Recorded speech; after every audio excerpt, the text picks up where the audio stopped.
It is summertime, it is hot outside, and I decided I wanted to do some cooler upgrades to my little cooler because I will be finding myself at the beach and in backyard barbecues and all that good stuff where you would need a cooler. So I decided to kind of upgrade my cooler a little bit and add some things that I thought would be pretty smart. I wanted to add a little net thing to the lid so that you can store like koozies or condiments or stuff that you don't want to get wet in the ice. And then I also wanted to make a little cushion for the top because we've all been there where you're hanging out and all the seats are taken and so somebody ends up sitting on the cooler.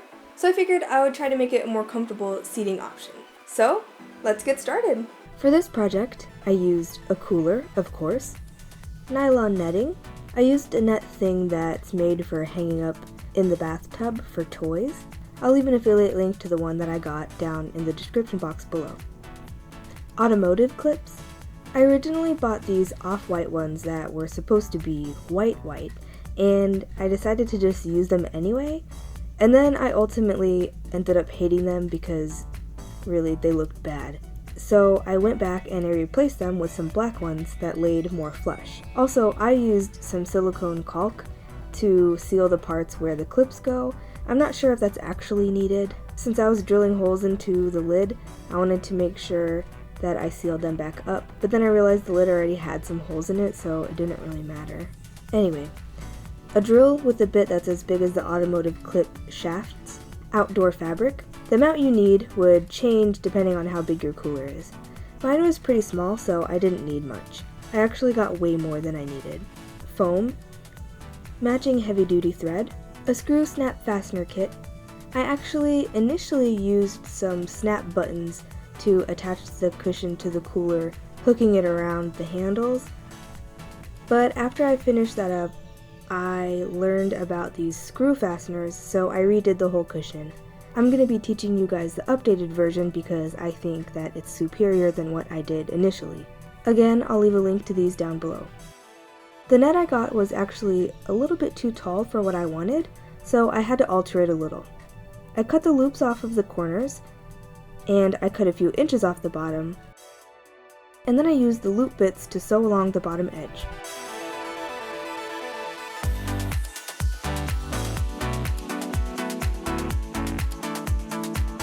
Hold up the net to the lid of the cooler, leaving about 1 inch open at the top, and mark around the edges and the bottom. Drill a hole into each mark. Stick the automotive clip through the net. You may need to use some scissors to make the hole a little bit bigger. And then, if you choose to use caulk, squirt some onto the shaft of the clip and then stick the clip into the drilled hole. It should snap in place. Repeat this all the way around.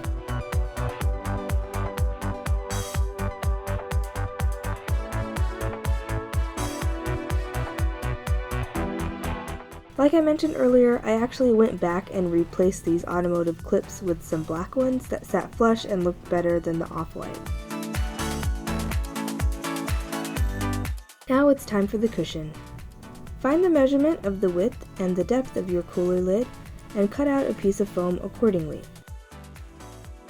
Add 1/2 inch to the width and depth measurements and cut 2 pieces of fabric to that size. Add the edges together. Add another 1/2 inch to that and cut a long piece of fabric that's that long by however tall your foam is. Take this edge measurement, subtract by about 1.5 inches, and cut 2 pieces that are that size by 2.5 inches. Repeat this for each edge. Place these pieces right sides together and sew along the short sides and one long side. Flip them inside out and sew another stitch along the edge about 1/4 of an inch in. Find the center of the tab pieces by folding them in half and marking them. I just used a pin to mark these. Find the center of the edges of the big pieces of fabric in the same way. Lay the tab pieces onto one of the big pieces of fabric along the right side edges, pin them and tack them in place. Fold a long piece of fabric in half, right sides touching, and sew along the edge with a 1/4 inch seam allowance.